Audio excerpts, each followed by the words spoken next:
साधारण ब्याज की एक योजना में 2600 रुपये की राशि निवेश की जाती है। 3 वर्ष में ये 3320 रुपये हो जाती है और 5 वर्ष में ये राशि कितनी हो जाएगी, ये क्वेश्चन में आपसे पूछा गया है। साधारण ब्याज पर कोई राशि जो है 2600 रुपये की राशि है। देखिए, साधारण ब्याज पर कोई राशि 2600 रुपये की राशि है।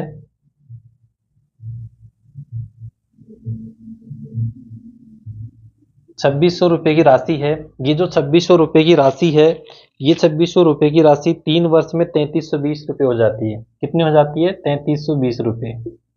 और कितने वर्ष में हो जाती है? 3 वर्ष में। 3 वर्ष में 3320 रुपये राशि जो है हो जाती है। ठीक है, तो 3 वर्ष में इसने जो ब्याज प्राप्त किया वो कितना कर लिया? तो 3320 में से आप 2600 माइनस करोगे। जैसे आप 3320 में 2600 माइनस करोगे तो आपके पास में कितना आ जाएगा? 720। कितना आ जाएगा? 720। यानी कि 3 साल में उसने जो है 720 रुपये ब्याज की प्राप्त किए हैं। ठीक है, 3 साल में कितना ब्याज प्राप्त किया है? 720 रुपये।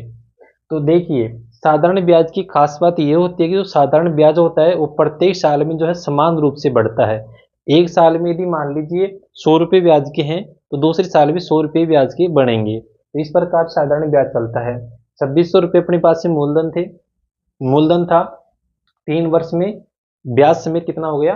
3320। ये 3320 क्या है? मिश्र धन है। ये भी याद रखना आपको, 3320 क्या है? मिश्र धन है। तो इस मिश्र धन में से देखिए, आप मूलधन माइनस करोगे तो ब्याज कितना? 720 रुपये। अभी 720 रुपये 3 साल में बने हैं, तो 3 साल का ब्याज 720 रुपये है। तो 1 साल का ब्याज कितना हो जाएगा? 1 साल का ब्याज कितना हो जाएगा? 3 का भाग दोगे 24 3 72 240 रुपये। 1 साल का जो ब्याज हो जाएगा कितना हो जाएगा? 240 रुपये। अब ये कह रहा है कि 5 साल में राशि कितनी हो जाएगी। ये कह रहा है कि ये जो राशि है 5 साल में कितनी हो जाएगी, यानी 5 साल बाद में राशि जो है कितनी हो जाएगी। देखिए, 3 साल में कितना? 3320 रुपये बन गया। अब जब 1 साल का ब्याज 240 है तो 2 साल का ब्याज कितना हो जाएगा? 2 साल का ब्याज कितना हो जाएगा? 480 रुपये। 480 रुपये। तो देखिए, 480 रुपये हो गया। तो आपको 3320 में ऐड करना है 480 रुपये। 480 रुपये ऐड करो, कितना आ जाएगा? 0 8 2 10 4 3 7 और 1 8 और 3 का 3, यानी कितना आ जाएगा? 3800 रुपये। यानी कि 5 साल के बाद में जो साधारण ब्याज होगा वो कितना हो जाएगा? 3800 रुपये हो जाएगा। यानी मिश्र धन कितना हो जाएगा? 3800 रुपये हो जाएगा।